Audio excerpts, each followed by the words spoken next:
Hi friends, welcome in our channel Let's Learn. तर विद्यार्थी मित्र आणि मैत्रिणींनो, आपण लास्ट लेक्चरमध्ये पाहिलेले होते अजर्टिव्ह सेंटेन्सेसचे म्हणजेच विधानार्थी वाक्यांचे डायरेक्ट टू इनडायरेक्ट कसे करायचे. आजच्या व्हिडिओमध्ये आपण पाहणार आहोत इंट्रोगेटिव्ह सेंटेन्सेसचे म्हणजेच प्रश्नार्थक वाक्यांचे डायरेक्ट इनडायरेक्ट कसे करायचे. चला तर मग आपण पाहूया. परंतु व्हिडिओ सुरू करण्याआधी जर तुम्हाला माझे व्हिडिओज आवडत असतील तर प्लीज माझ्या चॅनलला सबस्क्राईब करा, त्याचबरोबर कमेंट करायलाही विसरू नका.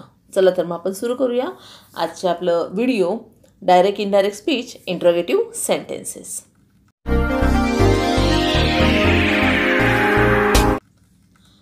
तर पहा, इथे तुमच्यासमोर काही सेंटेन्सेस दिलेले आहेत, इंट्रोगेटिव्ह सेंटेन्स.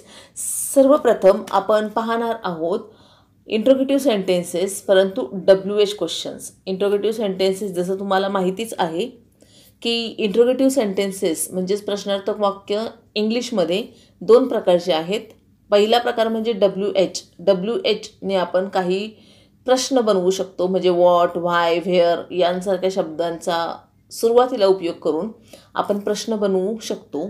त्याचबरोबर काही वेळेस आपण ऑक्झिलरी ज्या आहेत म्हणजेच am, is, are, was, were, have, has, had या प्रकारच्या ऑक्झिलरीजचा वापर करून सुद्धा काही प्रश्न तयार करू शकतो आणि त्या प्रश्नांना आपण वर्बल क्वेश्चन किंवा येस नो टाईप क्वेश्चन असंही म्हणत असतो. मग त्या प्रकारच्या प्रश्नांचं डायरेक्ट टू इनडायरेक्ट कसं करायचं आणि WH प्रश्नांचं डायरेक्ट टू इनडायरेक्ट कसं करायचं हे दोन्हीही आज आपण पाहणार आहोत. चला आपण मग सुरू करूयात. व्हेरी फर्स्ट सेंटेन्स जे आहे ते आहे पहा, the teacher said to me, comma into inverted comma, why did you reach the examination hall so late, question mark inverted comma complete. आता पहा, इथे सगळ्यात महत्त्वाचं एक लक्षात ठेवायचं, इथे डीड जो आलेला आहे, डीड हा एक ऑक्झिलरी आहे. डीड फक्त एवढंच सांगण्यासाठी आलेला आहे की it's a question and it's a simple past tense. लक्षात घ्या, ज्यावेळेस सिम्पल पास्ट टेन्समध्ये मला क्वेश्चन बनवायचा असतो त्यावेळेस मला ऑक्झिलरी डीड हा घेता येतो, कारण प्रश्न बनवताना आपल्याला ऑक्झिलरीची गरज लागत असते आणि त्यावेळेस ऑक्झिलरी डीड याचा उपयोग करू शकतो. कुठल्या टेन्समध्ये? तर सिम्पल पास्ट टेन्समध्ये. ओके, म्हणजे जर का मला आता पहा, जसं डायरेक्ट इनडायरेक्टचे रूल्स काय सांगतात, जर का सिम्पल पास्ट टेन्समध्ये एखादं सेंटेन्स असेल तर त्याचा परफेक्ट पास्ट करा. मग तेच आपल्याला परफेक्ट पास्ट करायचं आहे, परंतु आपल्याला डीडचं काहीही करायचं नाही, म्हणजे डीड जो आहे तो जाणार आहे.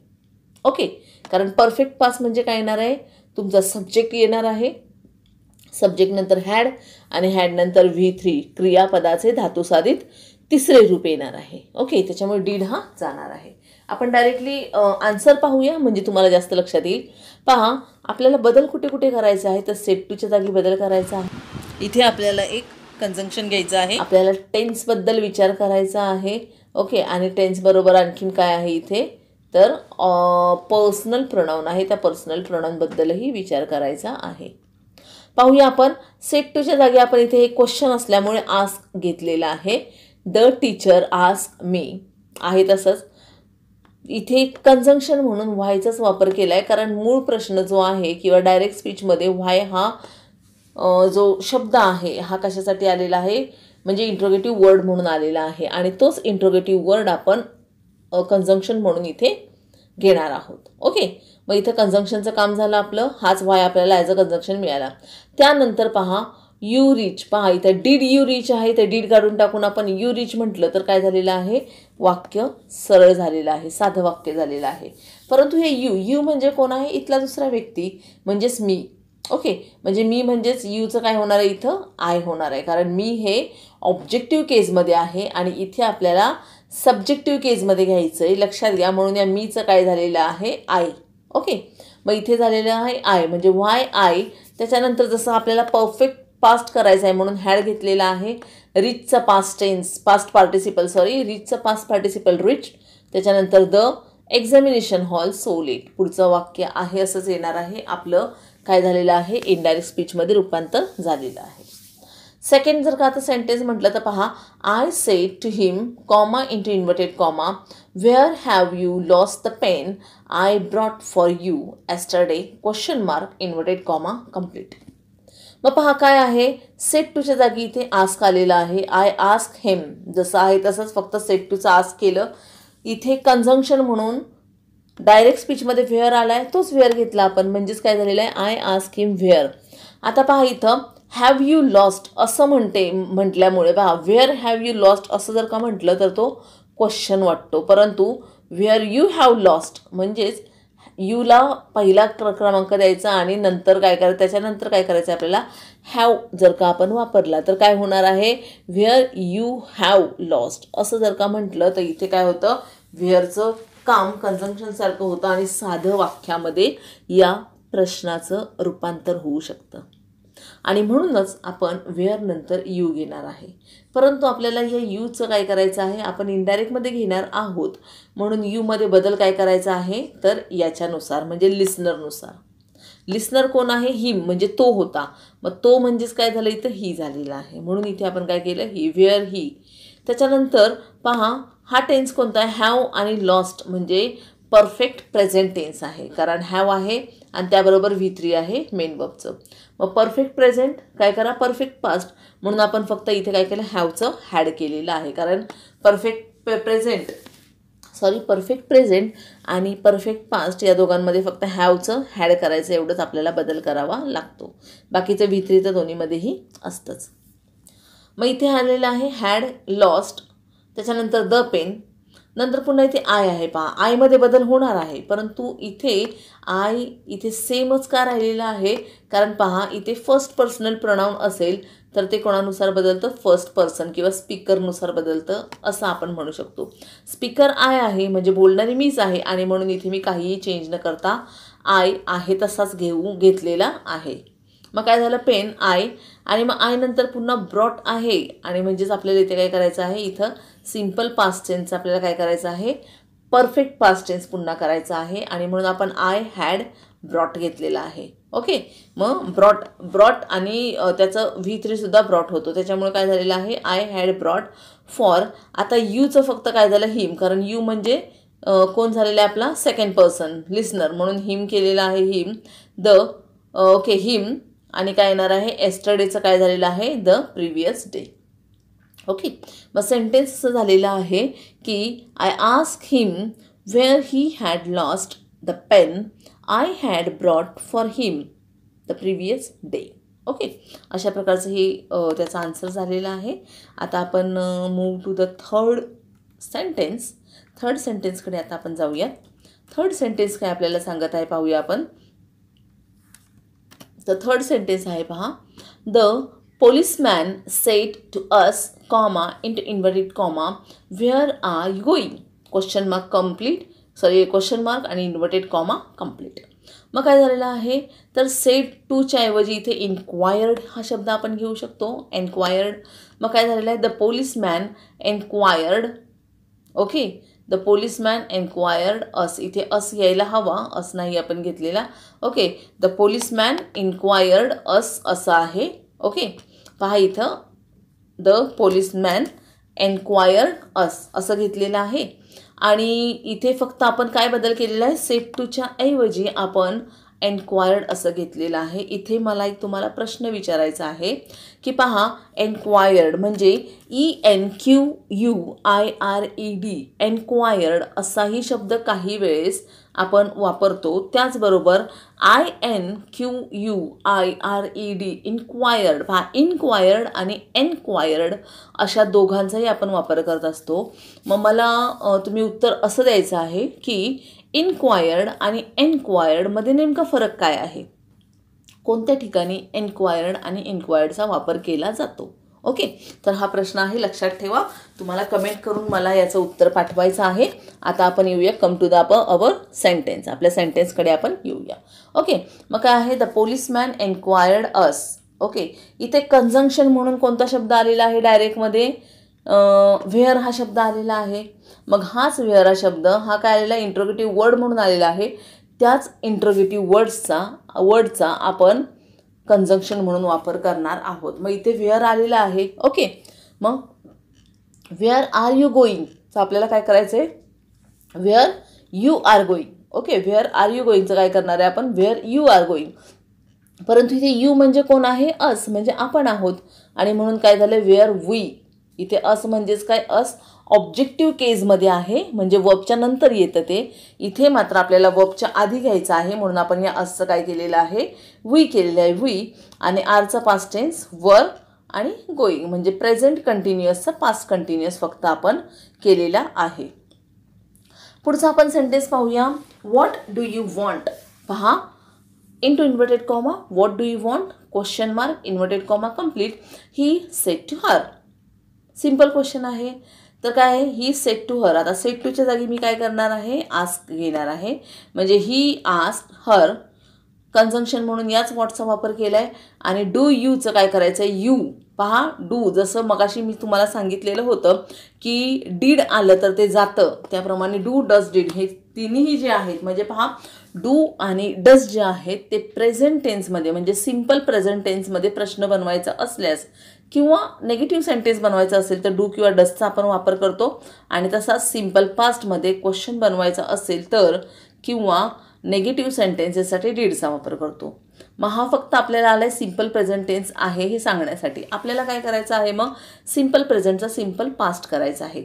सिम्पल पास्ट म्हणजे nothing but only we want to take past tense of main verb. जो मेन वर्ब आहे वॉन्ट आहे, त्या वॉन्टचं पास्ट टेन्स आपल्याला घ्यायचं आहे वॉन्टेड, आणि ते आपण इथे घेतलेलं आहे.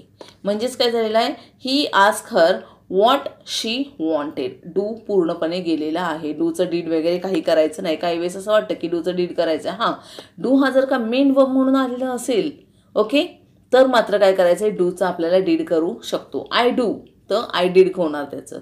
परंतु इथे काय होतं, आय डूमध्ये मेन वर्ब म्हणून डू आलेला आहे, परंतु इथे मात्र मेन वर्ब दुसरा आहे. लक्षात घ्या, हे तुम्हाला एक्झाममध्ये जर का आलं काही कन्फ्युजन होत असेल तर एकच लक्षात ठेवायचं आहे, या डू बरोबर दुसरा वर्ब आला आहे का.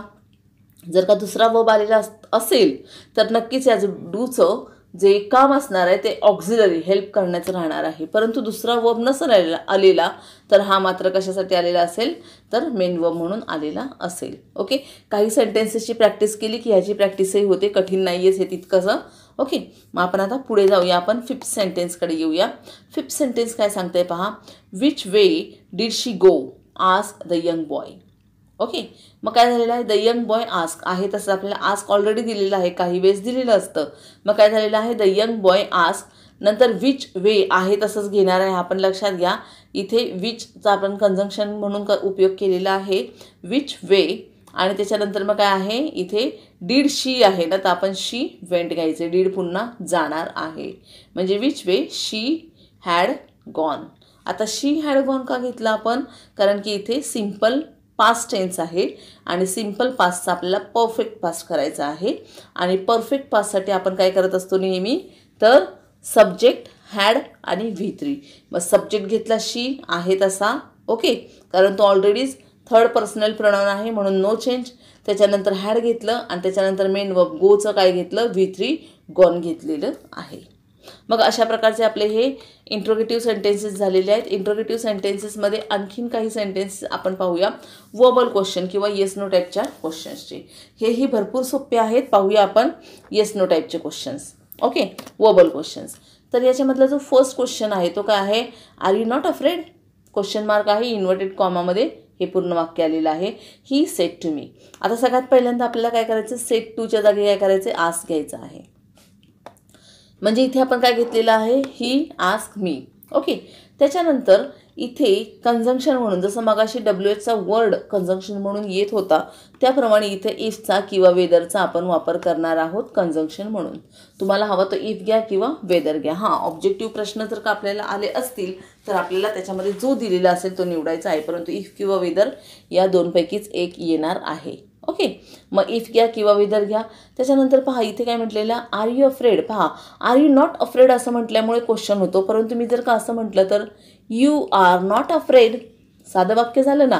मग हेच साधं वाक्य घ्यायचं आहे आपल्याला आणि या साध्या वाक्याचं पुन्हा डायरेक्ट टू इनडायरेक्ट करायचं आहे. म्हणजे यू म्हणजे कोण आहे? दुसरी व्यक्ती, मी आहे, म्हणून इथं काय घेतलं? आय घेतलं. म्हणजे आय, आरचं पास्ट टेन्स वॉज, नॉट आहे तसा, अफ्रेड आहे तसा, वाक्य जशाच तसं झालं. म्हणजे he ask me whether I was not afraid झालं, whether I was not afraid. अशा प्रकारचं काय झालेलं आहे? आपलं वाक्य झालेलं आहे. सेकंड सेंटेन्समध्ये आपण पाहू शकतो, she said to me comma into inverted comma shall I return these notes by Monday असं म्हटलेलं आहे. पहा आता या सेंटेन्समध्ये काय झालेलं आहे तर इथे मंडे असं क्लिअरली हे केल्यामुळे हे सेंटेन्स जे आहे ना ते प्युअर फ्युचर टेन्समधलं आलेलं आहे. लक्षात घ्या, हे सेंटेन्स प्युअर फ्युचर टेन्समधलं आहे. आपण असं म्हणूया pure future. Okay, pure future tense आहे. आता प्युअर फ्युचर टेन्स म्हणजेच काय? ॲक्च्युली फ्युचर टेन्समध्ये ॲक्शन कधी घडणार आहे हे सांगितलं जात नाही, फक्त ॲक्शन फ्युचरमध्ये घडणार आहे. परंतु प्युअर फ्युचर टेन्समध्ये एक प्रॉपर डे दिला जातो किंवा डेट दिली जाते. म्हणजे त्याच्यामुळे आपल्याला कळतं की हां या दिवशी, जसं या सेंटेन्समध्ये म्हटलेलं आहे shall I return these notes by Monday, म्हणजे मंडेलाच ॲक्शन होणार आहे हे आपल्याला कन्फर्म होतं. तर लक्षात घ्या, जेव्हा कधी असं प्युअर फ्युचर टेन्सचं सेंटेन्स जर का येतं त्यावेळेस आपल्याला इतर काही म्हणजे वेगळा बदल करायचा नाही, परंतु एक लक्षात ठेवायचं आहे की सब्जेक्ट बरोबर शुड किंवा वूड या दोन्हीचा वापर येतो. आपण सेंटेन्स पाहूया. पहा, शी आस्क मी, सेट टूच्या जागी आस्क आलेला आहे, मी वेदरचा किंवा इफचा वापर करा. त्याच्यानंतर मग सब्जेक्ट, जसं शल आयचा आपण आय शल केलं, मग हे आय म्हणजे कोण आहे? शी. ओके, थर्ड पर्सन आहे, शी आहे, म्हणून इथं आपण शी घेतलं.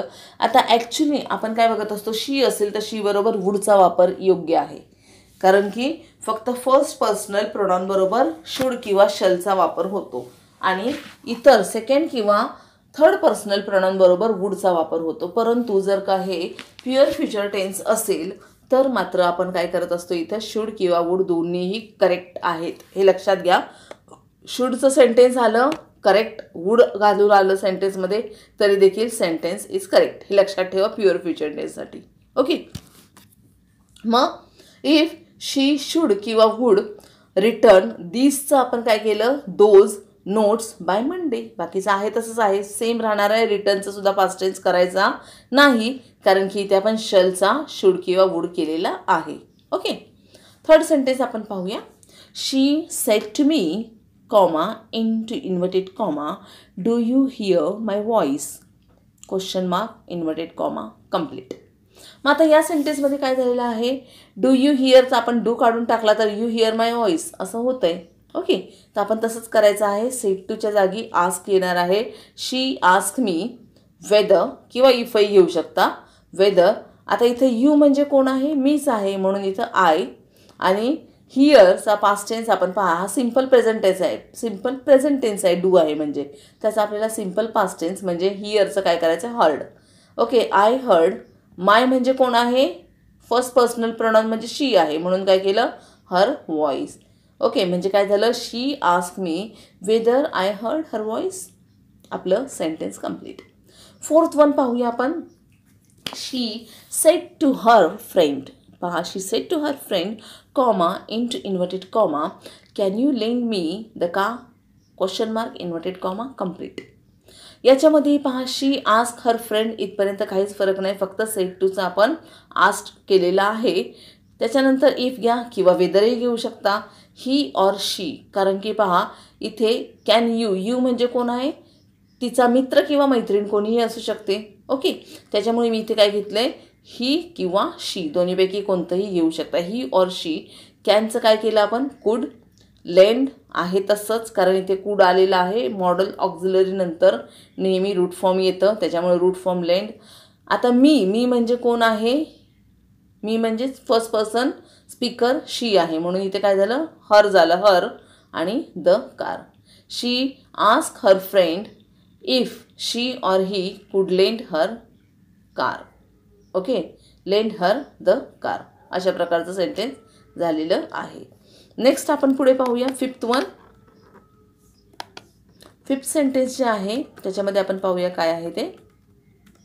फिफ्थ सेंटेन्स सांगत आहे की have you completed the work question mark inverted कॉमामध्ये आलेला आहे. Neha said to Reema. मग सर्वात पहिल्यांदा आपल्याला काय करायचं आहे, नेहा आस्क्ड रीमा इफ किंवा वेदर. ओके, हॅव यू कम्प्लिटेडचं काय होणार आहे, you have completed the work. मग यू म्हणजे कोण आहे इथं, दुसरी व्यक्ती रीमा, म्हणून इथे काय केलेलं आहे, शी. ओके, काय झालेलं आहे, रीमा म्हणजे कोण आहे, शी.